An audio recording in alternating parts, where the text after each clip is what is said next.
আমি আর জাকির ভাই ছিলাম এই জায়গা দিয়ে পূর্ব পাশে। ইব্রাহিম চাচা ঘুরে ওখান দিয়ে নেমে দেন বড়শিটা ধরে মাছটাকে তুলছে। তো ভাবছিলাম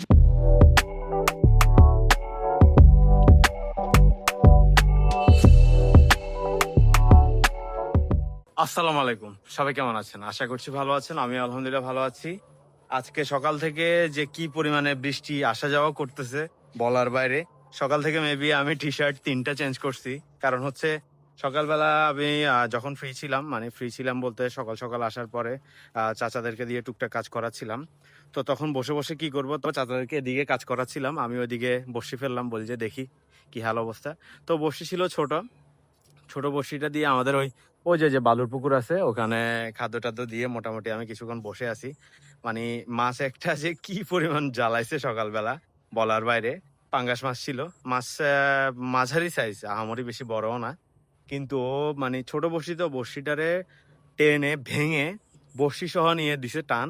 তো এখান দিয়ে আমি আমার মোবাইল রেখে দিছি লাভ পানিতে।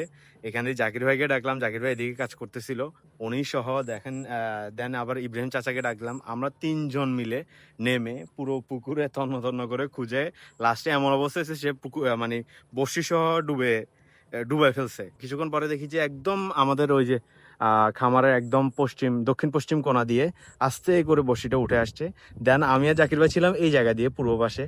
ইব্রাহিম চাচা ঘুরে ওখান দিয়ে নেমে দেন বড়শিটা ধরে মাছটাকে তুলছে। তো ভাবছিলাম মাছ যে সাইজের ফেলে দিব বা পানিতে রেখে দিব, কিন্তু ও যে পরিমাণে টানা হিঁচড়া করছে মোটামুটি ভালোই ব্যথা পাইছে দেখে মনে হয়েছে।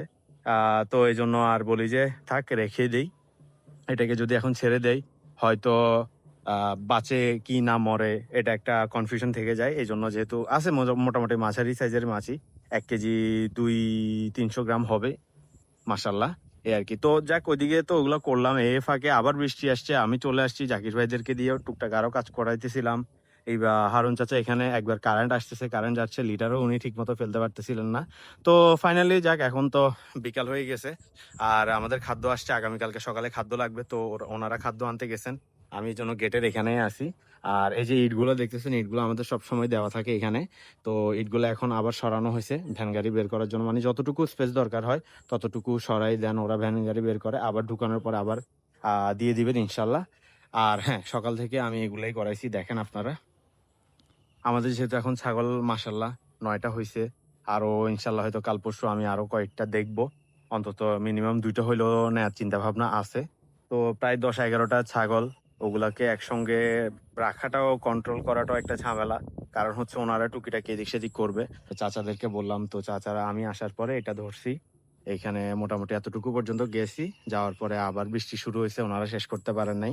আমাদের প্ল্যান ছিল এতটুকু দিয়ে ফেলবো, কারণ হচ্ছে ছাগল কিন্তু ওখান দিয়েও ওই চড়া যে জায়গাটা আছে পুকুরের পাশে ওখান দিয়ে উঠে আসতে পারবে। তো আমরা চিন্তা করতেছি এটা সহ নিয়ে আবার, এখন খাদ্যের জন্য যেহেতু গেছে, খাদ্য নিয়ে আসলে ওই ঝামেলা শেষ হলে আবার এতটুকু করায় ফেলবো আমি। এখান থেকে সোজা করে ডিরেক্ট সোজা নিয়ে যাবো একদম এগোনা। তো আমরা ভবিষ্যতে ওইসব জায়গায় যখন আরো শাকসবজি করব বা গাছপালা করব বা অন্য কিছু করব, যাতে ওগুলো সেফটির জন্য হয়। যেহেতু আমাদের ছাগল এখন বিসমিল্লাহ পরে এবার ভালো অ্যামাউন্টের তুলছি, ইনশাল্লাহ এখন বাড়বে, কমবে না, ইনশাল্লাহ বাড়বে।